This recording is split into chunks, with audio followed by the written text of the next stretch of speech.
masih dari kelas manajemen 6 Pagigi. Di sini saya akan mempresentasikan materi tentang pajak penghasilan atau PPh pasal 21. Bagi kamu warga Indonesia sudah sepatutnya memahami tentang perpajakan, khususnya bagi kamu yang sudah mempunyai penghasilan sendiri, baik dari perusahaan ataupun dari bisnis yang kamu jalankan. Apa sih itu PPh? PPh merupakan pajak yang dibayarkan setiap tahun kepada negara. Pajak ini dikenakan kepada setiap WP atau wajib pajak yang mempunyai penghasilan. Selain perseorangan, seluruh badan usaha di Indonesia yang berbentuk CV, firma, PT yang memiliki nomor pokok wajib pajak atau yang sering disebut NPWP memiliki kewajiban untuk membayar pajak. Semua jenis pajak termasuk PPh atau pajak penghasilan ini bertujuan untuk memenuhi kepentingan negara yang dananya akan kembali kepada rakyat dengan istilah dari rakyat, oleh rakyat, dan untuk rakyat.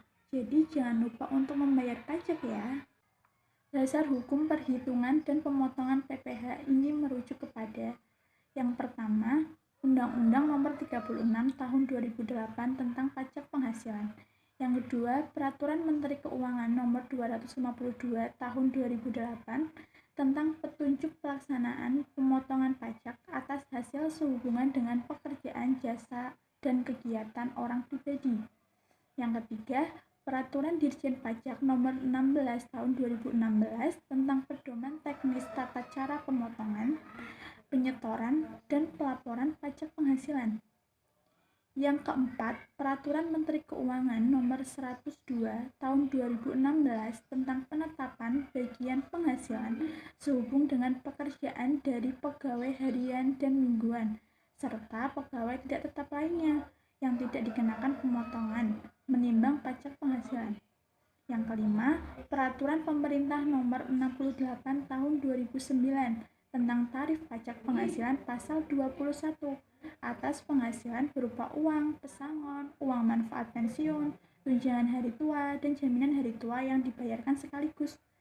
Yang keenam, Peraturan Menteri Keuangan Nomor 16 Tahun 2010 tentang tata cara pemotongan pajak penghasilan pasal 21 atas penghasilan berupa uang pesangon, uang manfaat pensiun, tunjangan hari tua, dan jaminan hari tua yang dibayarkan sekaligus. Lalu, berdasarkan Peraturan Direktur Jenderal Pajak PPh 21, merupakan pajak atas penghasilan berupa gaji, tunjangan, upah, dan bentuk pembayaran lainnya dengan nama dan bentuk apapun yang berhubungan dengan pekerjaan yang dilakukan oleh orang pribadi atau sebagai subjek pajak dalam negeri. Lalu, wajib pajak itu apa sih? Nah, wajib pajak merupakan orang atau peserta yang dikenakan pajak atas penghasilannya. Lanjut, peserta wajib pajak. Peserta wajib pajak atau yang sering disebut WP ini antara lain yaitu yang pertama, pegawai atau karyawan, pegawai tetap atau karyawan. Yang kedua, pensiun atau ahli waris. Yang ketiga, tenaga ahli. Contohnya, notaris, arsitek, akuntan, pengacara, dan lain-lain. Dan yang keempat, anggota Dewan Komisaris atau Dewan Pengawas yang tidak menjadi pegawai tetap di perusahaan yang sama. Yang kelima, peserta kegiatan yang memperoleh penghasilan sehubungan dengan keikutsertaan dalam suatu kegiatan tertentu. Contohnya, peserta sidang, peserta rapat, atau peserta perlombaan, dan lain-lain. Penghasilan yang dipotong pajak penghasilan atau PPh pasal 21 antara lain sebagai berikut. Yang pertama, penghasilan yang diterima atau diperoleh pegawai tetap, baik berupa penghasilan yang bersifat teratur maupun penghasilan yang tidak teratur. Yang kedua, penghasilan yang diterima atau diperoleh penerima pensiun secara teratur berupa uang pensiun atau penghasilan sejenisnya. Yang ketiga, penghasilan sehubungan dengan pemutusan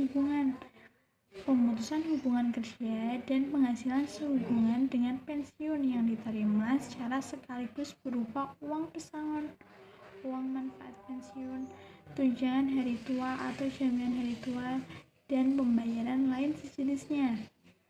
Yang keempat, penghasilan pegawai tidak tetap atau tenaga kerja lepas berupa upah harian, upah mingguan, upah borongan, upah satuan, atau upah yang dibayarkan secara bulanan.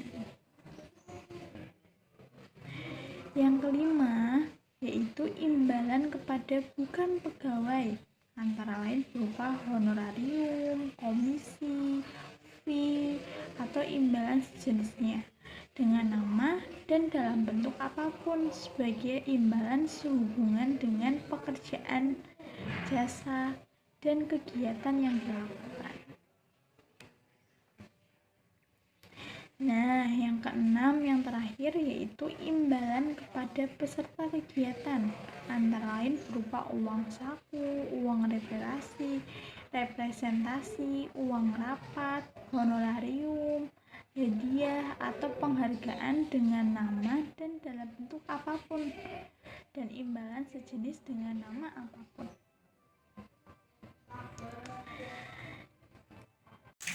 Penghasilan yang tidak dipotong PPh pasal 21 antara lain sebagai berikut.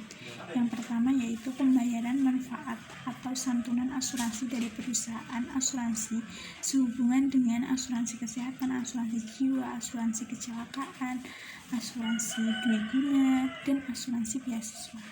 Yang kedua yaitu penerimaan dalam bentuk natura atau kenikmatan dalam bentuk apapun diberikan oleh wajib pajak atau WP dan pemerintah, termasuk pajak penghasilan yang ditanggung oleh pemberi kerja, termasuk yang ditanggung oleh pemerintah merupakan penerimaan.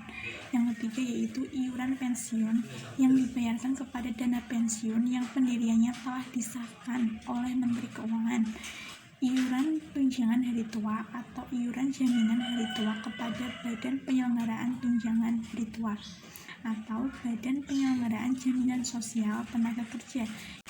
Lalu yang keempat yaitu zakat. Zakat yang diterima oleh orang pribadi yang berhak dari badan atau lembaga amil zakat yang dibentuk atau disahkan oleh pemerintah, atau sumbangan keagamaan yang sifatnya wajib bagi pemeluk agama yang diakui di Indonesia, yaitu agama Islam, yang diterima oleh orang pribadi yang berhak dari lembaga keagamaan yang dibentuk atau disahkan oleh pemerintah, sepanjang tidak ada hubungan dengan usaha, pekerjaan, kepemilikan, atau penguasaan di antara pihak-pihak yang bersangkutan. Dan yang terakhir, yang kelima, yaitu beasiswa sebagaimana dimaksud dalam pasal 4 ayat 3 huruf I, yaitu Undang-Undang Pajak Penghasilan. Secara umum, tata cara pembayaran pajak penghasilan adalah sebagai berikut. Yang pertama, melalui online banking, yaitu wajib pajak perlu mendaftarkan untuk fasilitas online banking pada bank persepsi yang ditunjuk Menteri Keuangan. Bank tersebut kemudian akan menyediakan aplikasi khusus pembayaran pajak online. Saat melakukan pembayaran, wajib pajak harus mengisi terlebih dahulu data yang diperlukan pada aplikasi bank tersebut. Yang kedua yaitu saat pembayaran sudah dilakukan, wajib pajak akan menerima nomor referensi sebagai tanda bukti pembayaran. Setelah itu, data yang sudah diisi lalu beserta nomornya dikirim kepada bank yang bersangkutan agar wajib pajak dapat menerima nomor transaksi penerimaan negara atau NTPN dari bank untuk dipergunakan pada laporan pajak yang akan dikirim ke kantor bank tersebut. Yang kedua yaitu menyetor lewat teller bank atau kantor pos. Nah, caranya selain bank, kantor pos juga merupakan salah satu kanal yang ditujukan oleh pemerintah untuk melaksanakan sistem penerimaan negara secara elektronik melalui sistem modul penerimaan negara atau billing generasi kedua, yaitu MPN G2. Yang kedua, dengan adanya pola penerimaan sistem MPN G2, wajib pajak cukup menunjukkan ID billingnya saja berupa 15 digit yang dibaca oleh sistem MPN G2. Kode tersebut dapat diakses wajib pajak dengan terlebih dahulu mendaftar secara online melalui alamat www.pajak.go.id, atau wajib pajak bisa juga mendapatkan ID billing pada salah satu kanal yang ditunjukkan oleh pemerintah, misalnya aplikasi online pajak. Nah, yang ketiga yaitu Sebelumnya, sistem penerimaan pajak menggunakan lembar surat setoran pajak atau yang lebih disingkat SSP. Sayangnya, sistem tersebut merepotkan wajib pajak maupun petugas kantor pos atau pos persepsi. Yang ketiga, kini melalui sistem yang sudah terintegrasi, wajib pajak hanya perlu menunjukkan ID billingnya saja kepada petugas kantor pos dan kemudian petugas akan memasukkan kode billing tersebut tanpa harus memasukkan lagi identitas wajib pajak atau NPWP, kode MAP, nominal besar uang serta masa pajak tersebut. Nah, yang ketiga yaitu cara pembayaran pajak penghasilan dengan online pajak. Selain menggunakan fasilitas online banking atau menyetor langsung ke teller atau pos, wajib pajak ini memiliki alternatif lain yang kian memudahkan wajib pajak untuk melakukan pembayaran pajak. Alternatif yang dimaksud adalah dengan memanfaatkan layanan yang disediakan oleh online pajak. Online karena hal ini dapat memudahkan Anda jika tempat tinggal Anda jauh dari domisili yang tercantum pada KTP Anda. Contohnya, jika Anda saat ini bekerja di Jakarta dan Anda menyewa kontrakan di daerah sekitar tempat kerja Anda, namun KTP Anda masih daerah Semarang misal. Nah, tentunya Anda harus mengurus NPWP ke tempat tinggal Anda. Selain memakan waktu, hal itu juga akan melelahkan. Maka dari itu, Ditjen Pajak memberikan kemudahan kepada Anda yaitu melewat online. Nah, jika kalian ingin mendaftar pajak dengan mudah secara online, berikut langkah-langkahnya. Yang pertama, masuk ke situs www.pajak.go.id. Yang kedua, pilih registration. Yang ketiga, klik mendaftar, lalu mengisi kolom nama, alamat, email, password, dan keterangan lainnya. Lalu klik save. Lalu, yang keempat, lalu Anda bisa mengaktifasi akun yang telah Anda buat tadi.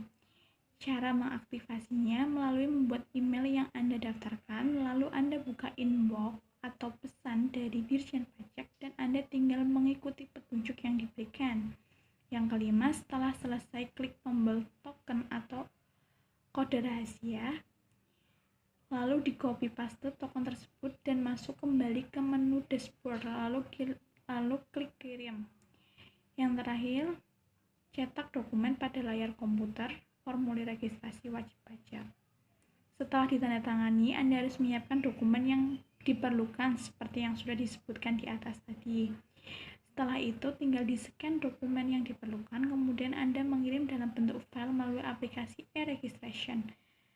Nah, lalu menunggu apakah pengajuan NPWP Anda diterima ataupun ditolak. Seperti itu. Bagaimana mudah dan praktis kan untuk membuat NPWP secara online? Tentunya Anda akan banyak manfaat dari kartu NPWP ini yang bisa Anda peroleh, dan juga tentunya memiliki NPWP merupakan hal yang wajib bagi warga negara Indonesia yang baik. Seperti itu. Saya akan menjelaskan sekilas tentang NPWP. NPWP atau nomor pokok wajib pajak. Nomor ini wajib dimiliki oleh setiap orang yang mempunyai usaha dan sudah mempunyai penghasilan sendiri. Jika kalian sudah mempunyai kartu pajak, nah itu dapat berfungsi sebagai identitas pengenal. NPWP ini biasanya digunakan dalam setiap transaksi kredit bank, kredit barang elektronik, atau lain-lain. Tentu saja, pajak yang sudah dibayarkan memiliki efek yang berdampak besar di kehidupan Anda. Contohnya, jika Anda berpergian ke luar kota, ke kantor, ataupun ke tempat rekreasi lainnya, pastinya Anda akan melewati jalan raya, bukan?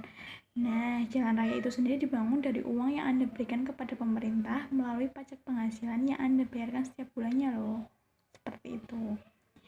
Lalu, bagaimana caranya untuk mendaftar sebagai wajib pajak dengan mendapatkan NPWP? Dengan segala kecanggihan teknologi sekarang ini, Anda bisa mendapatkan kartu NPWP hanya dengan duduk di depan laptop ataupun komputer Anda dan mendaftarkan lewat jalur online. Kenapa harus lewat jalur online? Karena hal ini dapat memudahkan Anda jika tempat tinggal Anda jauh dari domisili yang tercantum pada KTP Anda. Sekian presentasi dari saya. Terima kasih sudah memperhatikan. Mohon maaf jika masih banyak kekurangan. Wassalamualaikum warahmatullahi wabarakatuh.